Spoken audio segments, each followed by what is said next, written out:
आज का जो हम प्रेस कॉन्फ्रेंस बुलाए हैं, आप सबको मालूम है कि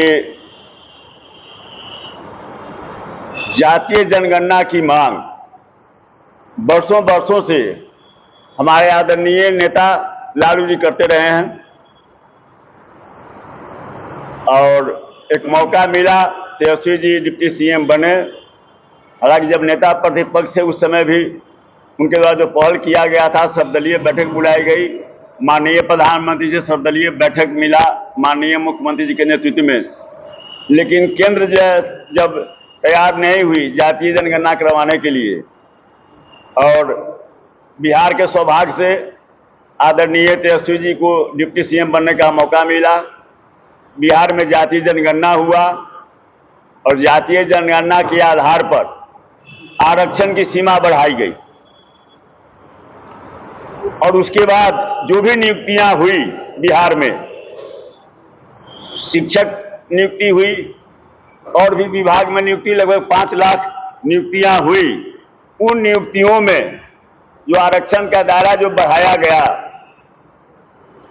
उसका लाभ अनुसूचित जाति को, अनुसूचित जनजाति को, अति पिछड़ा को और सामान्य वर्ग में जो गरीब परिवार के थे उनको उसका लाभ मिला। तो आरक्षण का जो कैप था 50%, जब यहाँ पर आरक्षण बढ़ाया गया तो वह 65% हो गया और सामान्य वर्ग वाला अगर 10% जोड़ते हैं तो 75% हो गया। भाजपा शुरू से उसका चरित्र रहा हुआ आरक्षण का विरोधी रहा है।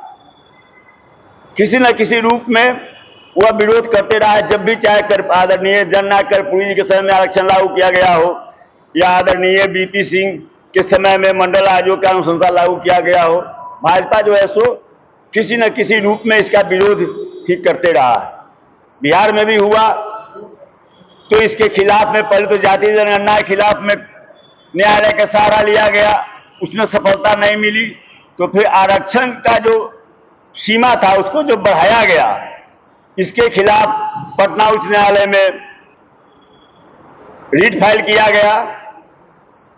पटना उच्च न्यायालय उस पर रोक लगा दी कि जो आप बढ़ाए हैं 50% से ऊपर आप आरक्षण नहीं दे सकते। इसके खिलाफ बिहार सरकार सुप्रीम कोर्ट में गई और सुप्रीम कोर्ट ने इस पर स्टे देने से इनकार कर दिया। अब वो डेट दिया है, सितंबर में सुनवाई होगी, लंबी सुनवाई चलेगी, कब होगा। लेकिन तात्कालिक तौर पर जो आरक्षण का सीमा यहां बढ़ाया गया था उस पर कोर्ट के न्यायालय से उस पर पाबंदी लग गई। अब इसका एक ही मात्र उपाय है कि अनुसूची 9 में इसको शामिल किया जाए। संविधान में जो पहला संशोधन हुआ था उसमें यही था, अनुसूची 9 उसमें जोड़ा गया था और जिसके तहत यह प्रावधान है कि 9वां अनुसूची में, चाहे वह राज्य द्वारा बनाया कानून हो या केंद्र द्वारा बनाया कानून हो, वह न्यायिक प्रक्रिया से बाहर रहेगी, उस पर न्यायिक प्रक्रिया का प्रभाव नहीं पड़ेगा। तो इसीलिए मांग, लंबे दिनों से यह मांग चल रही थी। अब सवाल यह है कि अभी शिक्षकों के और कई विभागों में, स्वास्थ्य के और राजस्व का, जैसा कि आदरणीय तेजस्वी जी ने कहा भी कि जब हम उप मुख्यमंत्री पद का जब यह सरकार बदल गई, जब राजद छोड़ के नीतीश जी जनता दल के साथ चले गए, उस समय तक करीब 3-4 लाख अन्य पदों की नियुक्ति की प्रक्रिया लगभग फाइनल स्टेज में पहुंच चुकी थी। तो अभी शिक्षकों की, स्वास्थ्य की, राजस्व की लाखों नियुक्तियां होने वाली है और अभी जिस ढंग से हाई कोर्ट का फैसला आया और सुप्रीम कोर्ट इसको स्टे करने पर तैयार नहीं हुआ, तो अब जो नियुक्तियां होगी, इन नियुक्तियों में अनुसूचित जाति, अनुसूचित जनजाति, अति पिछड़ी जाति के जो अभ्यर्थी हैं उनको इसका लाभ नहीं मिलेगा। इसलिए एकमात्र उपाय यही है कि यह जो आरक्षण लागू किया गया है इसे जो है 9वीं अनुसूची में शामिल किया जाए। नीतीश जी अभी इस स्थिति में हैं कि वे अगर केंद्र सरकार पर दबाव बनाएं, और भी एनडीए के कई लोग हैं जो केंद्र सरकार में शामिल हैं, अगर ये लोग दबाव बनाएं तो केंद्र सरकार इसे 9वीं अनुसूची में शामिल कर लेगा, और जो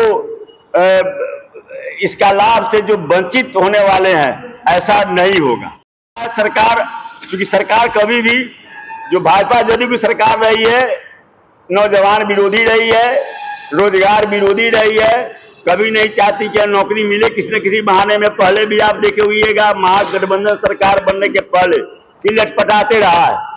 हो सकता है इसको बहाना के रूप में इस्तेमाल करे और जो नियुक्तियां होने वाली है उसको टाले। इसीलिए आज का जो प्रेस कॉन्फ्रेंस हम बुलाए हैं, इसके पीछे मकसद यही है कि जो है सो आप इसको टालिए नहीं।